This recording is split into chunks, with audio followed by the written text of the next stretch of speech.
This is a very exciting day. This is what sovereignty looks like.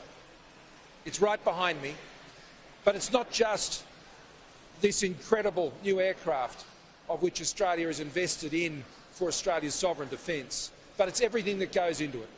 It's the technology, it's the know-how, it's the Australian jobs that now sit behind it, it's the Australian componentry that forms a part of every single one of these Joint Strike Fighters.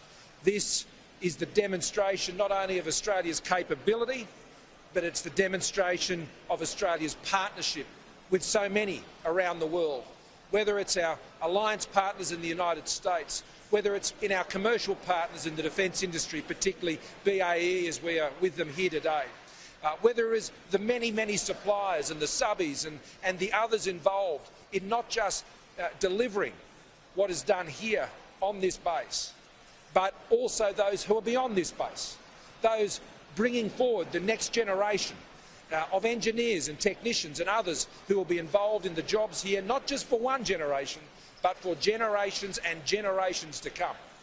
This project, like so many in our defence industry all around the country, are delivering the jobs on the ground that are supporting regional Australia. But it is also what is actually delivering the sovereign capability that keeps Australians safe in an increasingly uncertain world.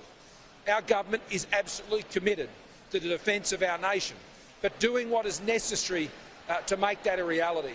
And that means young boys and girls going to primary school here in the Hunter know that in the future they can train to work right here and to be the best in the world at what they do. Earlier today, I met those workers here in the Hunter who had lost their job with Jetstar and have now found employment here in the defence industry. I met the technicians who have trained overseas and have brought those skills. I reckon they taught the Americans a thing or two as well. But they came back here and now they're going to be training a whole new generation of technicians to deliver on this important capability into the future. And then I met our amazing men and women in our RAAF, Chief, and I know you're incredibly proud of them as ministers are. But they are Australia's best, and all that we can say is thank you for your service.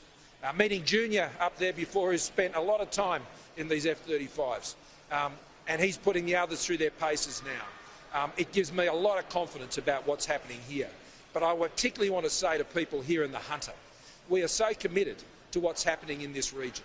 Wasn't that long ago I was here up at Varley Industries, out there at Tomago with the smelter and the important jobs that make this region what it is, and we are investing in securing its future, from training people up by supporting the industries that we know will continue to deliver great prosperity and a future for the people of the Hunter. And that's why I'm thrilled to be here today with my ministerial colleagues, and I'll ask Linda to say a few words as well, and then we'll hear from Melissa. Well, thank you very much, Prime Minister. Today is a great day to be the Minister for Defence and the Minister for Defence Industry.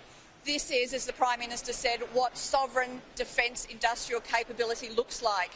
It's the 100th anniversary next month of the Royal Australian Air Force, and yet again they have risen to the occasion. The Joint Strike Fighter is on time, it is on budget, and it is simply a superb fifth-generation multi-role fighter jet.